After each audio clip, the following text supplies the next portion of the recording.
প্রত্যাশা এক নতুন আলোর দিশা। তন্ময় মণ্ডল কান্দির মানুষের সুবিধার্থে ডাক্তারি অনুসন্ধান কেন্দ্র এবং টোল ফ্রি নম্বর চালু করল। নমস্কার, আমার নাম তন্ময় মণ্ডল। কান্দি সংলগ্ন সমস্ত এলাকাবাসীর উদ্দেশ্যে আমি একটা উদ্যোগ নিয়েছি, সেটা হচ্ছে টোল ফ্রি নাম্বার। এই টোল ফ্রি নাম্বারের মাধ্যমে আমরা দুটো পরিষেবা প্রদান করবো। প্রত্যাশা এক নতুন আলোর দিশা।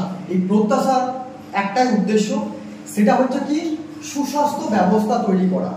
সুস্বাস্থ্য আমাদের আগে সর্বপ্রথম দেখো, সকলে কিন্তু সুস্বাস্থ্য চাই। যা বড় বড় আজকে ল্যাব খুলে বসে আছে তারাও চাইছে সুস্বাস্থ্য, কিন্তু সুস্বাস্থ্য কাকে বলে সেটা আমাদের আগে জানতে হবে। তো সুস্বাস্থ্য অর্থাৎ দেখো সবকিছু চলে আমাদের শরীর, এই শরীর এবং মন এই দুটোর উপর ডিপেন্ড করে চলে। তো সুস্বাস্থ্য তখনই সম্ভব যখন শরীর এবং মন একত্রিত করে যখন পরিষেবা দেওয়া হবে, তখন তাকে বলে সুস্বাস্থ্য, তখন সেটা সেবা হবে। তাই এবং ব্যবস্থা এটা দেখো, এটা কিন্তু বিজনেস নয়। যারা এটা বিজনেস ভাবছে তারা এটা ভুল, কিন্তু তাদের এটা চিন্তা ভাবনাটা ভুল। এটা বিজনেস নয়, ব্যবস্থা। দেখো, বিশ্বাস ছাড়া কিন্তু ব্যবসা হবে না। ব্যবস্থা ব্যবসার একটা ধাপ হচ্ছে ব্যবস্থা, যেটাকে ব্যবসা কথার অর্থ যেটাকে বলা হয়, ব্যবসা কথার অর্থটাই হচ্ছে ব্যবস্থাকে ঠিক করা, সেটা হচ্ছে ব্যবসা। বিজনেস আর ব্যবসা কিন্তু আলাদা। বিজনেস আর ব্যবসা সম্পূর্ণ আলাদা। এটা হচ্ছে ব্যবস্থা, সুস্বাস্থ্য ব্যবস্থা তৈরি করা, বিজনেস নয়। কিন্তু এটা কোনো বিজনেস নয়। এর মাধ্যমে কাজ কি হবে, যে টোল ফ্রি নাম্বার 1888-96-355, এই টোল ফ্রি নাম্বারের মাধ্যমে কান্দি এবং বহরম সমস্যাটা কি হচ্ছে, যে পেশেন্টকে দালাল চক্রের শিকার কখন হতে হয়। আগে জানতে হয় দালাল চক্রের শিকার, যে সুস্বাস্থ্যটা সমস্যা কেন হচ্ছে, দালাল চক্রের কারণে। বিশ্বাস কাজ নেই, সমস্যাটা হচ্ছে বিশ্বাস নেই। তো আজকে যে তোমার দালাল চক্র মেন হচ্ছে দালাল চক্র, সেই দালাল চক্র কিভাবে বন্ধ করা হবে, যে দেখো, যে এই টোল ফ্রি নাম্বারের মাধ্যমে কান্দি এবং বহরমপুরে যে কোনো ডাক্তার খোঁজ করতে হবে আগে থেকে। সে নাম লেখার দরকার নেই, কি সে খোঁজ করুন। আমাদের উদ্দেশ্য হচ্ছে পরিষেবা প্রদান করা, সুস্বাস্থ্য ব্যবস্থা তৈরি করা। তাকে কিচ্ছু শুধু সে যে জানে না, যে সমস্ত পেশেন্টরা জানে না যে কান্দি অথবা বহরমপুরে যে ডাক্তারকে দেখাবে সেই ডাক্তার কোথায় এবং কোন চেম্বারে বসছে, সঠিক তথ্যটা থাকে না। সেই সমস্ত পেশেন্ট টোল ফ্রি নাম্বারে ফোন করে সঠিক তথ্য জানতে পারবে, সে ডাইরেক্টলি ডাক্তার দেখাতে পারবে। ফলে তৃতীয় কোনো ব্যক্তির সহযোগিতা নেওয়ার প্রয়োজন নেই, তাই না? সমস্যাটা আমাদের ওখান থেকে সৃষ্টি হয়, তাকে ওটাকে আমাদের ঠিক করতে হবে। এবার বলি, দেখো, এটা হচ্ছে কি সুস্বাস্থ্য ব্যবস্থা তৈরি করা। এখানে পার্টিকুলার কোনো ডাক্তারকে বলা যাবে না। পেশেন্ট যে ডাক্তার চাইছে সেই ডাক্তারের সঠিক তথ্য দেওয়া হবে। কোন ডাক্তার ভালো কি সেটা তো পেশেন্ট জানবে, আমি কেন জানতে পারবো? আমি কেন বলবো এটা, যে কোন ডাক্তার ভালো কোন ডাক্তার খারাপ সেটা আমি কেন বলবো? পেশেন্ট বলবে। সেই যে পেশেন্ট যে ডাক্তারকে বলবে সেই ডাক্তার কোন চেম্বারে কোথায় বসে সেই তথ্য আমরা প্রদান করবো। বোঝা গেল? এটা হচ্ছে পেশেন্টের সুবিধার্থের জন্য। এখন কাজ হচ্ছে, যে সমস্ত কান্দি সংলগ্ন অনেক পেশেন্ট আছে যারা কি হয়, দেখো, প্রথম যারা ডাক্তার দেখাতে আসে তাদের ক্ষেত্রে সমস্যাটা হয়, কারণ আমাদের জানি না। সমস্যা কখন হয়, যখন আমরা জানা থাকে না। তো আমরা প্রথম কোনো বড় করে ডাক্তার দেখাতে যাচ্ছি, তো প্রথম যাচ্ছি আমি সেখানে, তো সেখানে আমার জানা থাকবেই না, আমাকে জিজ্ঞাসা করতেই হবে। আর জিজ্ঞাসা করলে সমস্যা করতেই হবে। এই যে জিজ্ঞাসা, আমি যে ঠিক বলছি না ভুল বলছি, এটা তো জানার আগে থেকে আমার দরকার আছে, তাই না? তো সেই জন্য যে পেশেন্টটা আগেই জানতে পারবে যে হ্যাঁ, ওই দিনে ওই ডাক্তার বসছে, আমি ডাইরেক্টলি সেটা যোগাযোগ করবো। কোনো থার্ড পার্টি কাউকে জিজ্ঞাসা করার দরকার নাই। সে তো উল্টো পাল্টা বলে সমস্যাটা কেন, কোনো ডাক্তার কিন্তু খারাপ নয়, কোনো ব্যক্তিও খারাপ হয় না, সে কিন্তু ইচ্ছে করে খারাপ হয় না, তাকে পড়ানো হয় কারণ পরিষেবাটা খারাপ, কারণ সিস্টেমটা খারাপ। সেই সিস্টেমটা ঠিক করতে হবে, সেই দিনই সমস্যার সমাধান হবে। সেই সিস্টেমটা ঠিক করার জন্য এই প্রত্যাশা, এই হচ্ছে আমার কথা।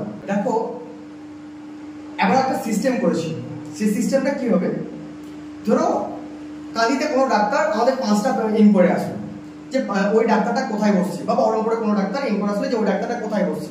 এবার পেশেন্ট যেখানে যদি অনুমতি প্রদান করে যে আমার নাম লেখানো সুব্যবস্থা করা হোক, তখন সেই নামটা এন্ট্রি করবো। কেমন?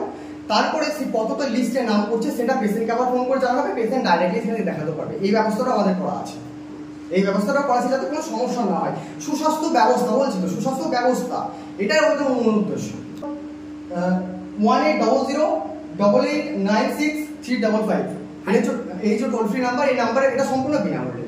এর জন্য কোনো কোনো পেমেন্ট লাগবে না, কোনো কিছু, কোনো কাউকে কোনো কিছু পেমেন্ট। এটা একটা ব্যবস্থা তৈরি করা হচ্ছে। ফোন করলে পরে সেই ফোনটা আমাদের কাছে আসতে হচ্ছে। কেমন?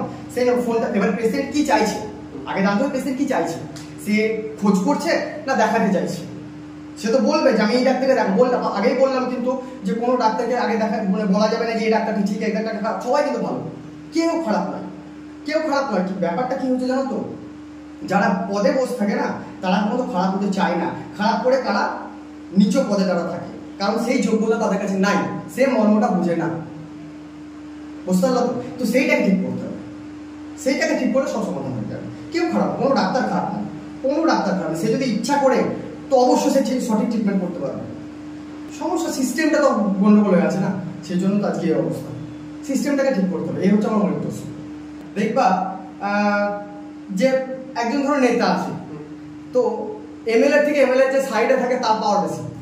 আমরা এখন পাওয়ারে চলি, কিন্তু আইনটা যে পাওয়ার, এখন খেলাটা চলছে পাওয়ারের খেলা, কিন্তু আইনের খেলা জানি না। খেলাটা চলছে এখন আইন পাওয়ারের খেলা, পাওয়ার, আমার পাওয়ার আছে, কিন্তু সে যে পাওয়ার নিয়ে খেলছে সে কিন্তু জানে না আইনের কতটা পাওয়ার আছে। এই যে একে অপর পরিপূরক, সব কিন্তু একে অপর পরিপূরক, কেউ বেশি করতে পারবে না, কেউ আবার কম। এই যে সিস্টেম, এটা তো সিস্টেম না। তো দেখো তুমি বললে যে কম্পাউন্ডার, হ্যাঁ অবশ্যই হবেই তো, এটা তো নিয়মের মধ্যেই চলে আসছে। তো এইটাকেও ঠিক করতে হবে, অবশ্যই ঠিক করতে। কেন তুমি এটা করতে পারবে? তুমি অর্থ নিয়ে, তুমি টাকা নিয়ে সেটা দেখাচ্ছ, তাই তো? সময়ের মূল্য লাগবে না। আমি কয়েকবার দেখি যেটা একটা সমস্যা, এটা একটা সত্যি একটা সমস্যা। দেখো সমস্যা, আমরা এই সমাজে দুই ধরনের ব্যক্তি বসবাস করি। একজনকে যে শুধু নিজের জন্য চিন্তা করে, আর কিছু দেখবো, আমি নিজেরটা দেখে নেবো। আর একজনকে যে সকলের জন্য চিন্তা করে। এইভাবে চলে, কিন্তু সবকিছু এইভাবে চলে। যে নিজের জন্য চিন্তা করে তাকেও কিন্তু মরতে হয়, যে সকলের জন্য চিন্তা করে তাকেও কিন্তু মরতে হয়, তাই না? এবার দেখো, ভুল আমাদের অনেক, ভুল আর অপরাধ দুটো কিন্তু এক করলে হবে না। ভুল আর অপরাধ, দেখো ডাইরেক্ট কিন্তু কখনো কোনো অপরাধ, কোনো পাপ হয় না, ছোট্ট থেকে হয় ভুল। সর্বপ্রথম হয় ভুল। এবার ওই ভুলটা যদি সংশোধন না করি, ধরো উচ্চ পদে আছে, ধরো একজন উচ্চ পদে আছে, সেই ভুলটা করলো ওখানে। এবার ওই ভুলটা যদি ও সংশোধন লাগে, যেহেতু উচ্চ পদে আছে মানে অনেকগুলো মাথা তার উপর আছে, সেই ভুলটা যদি সংশোধন না করে, এখানে কিছু জন অপরাধ হয়ে যাবে। বুঝতে পারলাম? এবার অপরাধ যখন হবে, সেটা কিন্তু সে তো চাইবেই যে কেন এটা করছে, আমার কেন এটা হচ্ছে, সে তো দোষী নয়, তাই তো? তখন কি হবে, সে পাপ করবে। যে ভুলটা করলো তখন কিন্তু সে অপরাধী। না, অপরাধী যখন হয়ে গেল তখন তাকে সাজা পেতে হবে। সাজা দাও, আমরা কেউ কিন্তু সাজা পেতে চাই না। আমরা ভুল করলে ভুল স্বীকার করতে চাই না, কেউ স্বীকার করি ভুল, যেমন এই জায়গাটা ভুল হয়েছে, না স্বীকার করতে চাই না, কারণ আমরা সাজা পেতে ভয় পাই। তখন হয়ে যায় পাপ, মানে সাজা পেতে ভয় পাই, তখন ভুল কাজ আবার করি মানে তখন হয়ে যায় ডাইরেক্ট পাপ। তো এই ভুলটাকে সংশোধন করি, সমাজে মানে সব সুন্দর চলবে। বুঝতে পারলো তো?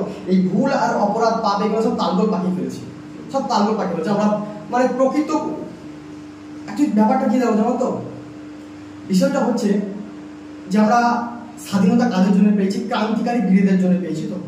তো বেশ, আজকে দেখো, আগে জানতে হবে সমাজ কারা চালাচ্ছে? নেতারা চালাচ্ছে, কিন্তু সাধারণ নাগরিকে চালাই না, নেতারা চালায়। যে ওরা যে যা বলছে সেভাবে কিন্তু চলছে। তো ওরা যদি ভুল পথে চলে, তাহলে আমি কেন ভুল পথে চলবো? ওরা ভুল করবে, আমি ভুল করবো নাকি? হ্যাঁ, তাহলে আমি যদি ভুল করি, আমার সন্তানটা কি হবে? পিতামাতার দায়িত্ব কি? পিতামাতার কর্তব্য আর দায়িত্ব দুটো আলাদা হয়। পিতামাতার দায়িত্ব, দেখো পিতামাতার কর্তব্য হচ্ছে সন্তানের চরিত্র গঠন করা, না সন্তানের ভবিষ্যৎ চিন্তা করা। সন্তানের চরিত্র গঠন করা, সন্তানের দেখো ভবিষ্যতের চিন্তা করা। আমি যদি হঠাৎ করে যাওয়ার সময় মরে যাই, আমি পারবো? এবার সন্তানের যদি আমি চরিত্রটা গঠন করতে পারি ঠিক মতো, যতদূর অব্দি আমি আছি, ভবিষ্যৎ নিজে তৈরি করবো। তো চরিত্রের জায়গা দিচ্ছি মোবাইলটা মিসইউজ চলছে, এখন ঠিকভাবে চলছে মোবাইলটা, এখন সবকিছু কোনো কিছুই ঠিক নেই। এবার ঠিকটা যারা ওরা করছে না, তো কাউকে তো করতে হবে, কাউকে তো এগিয়ে আসতে হবে। তাই আমি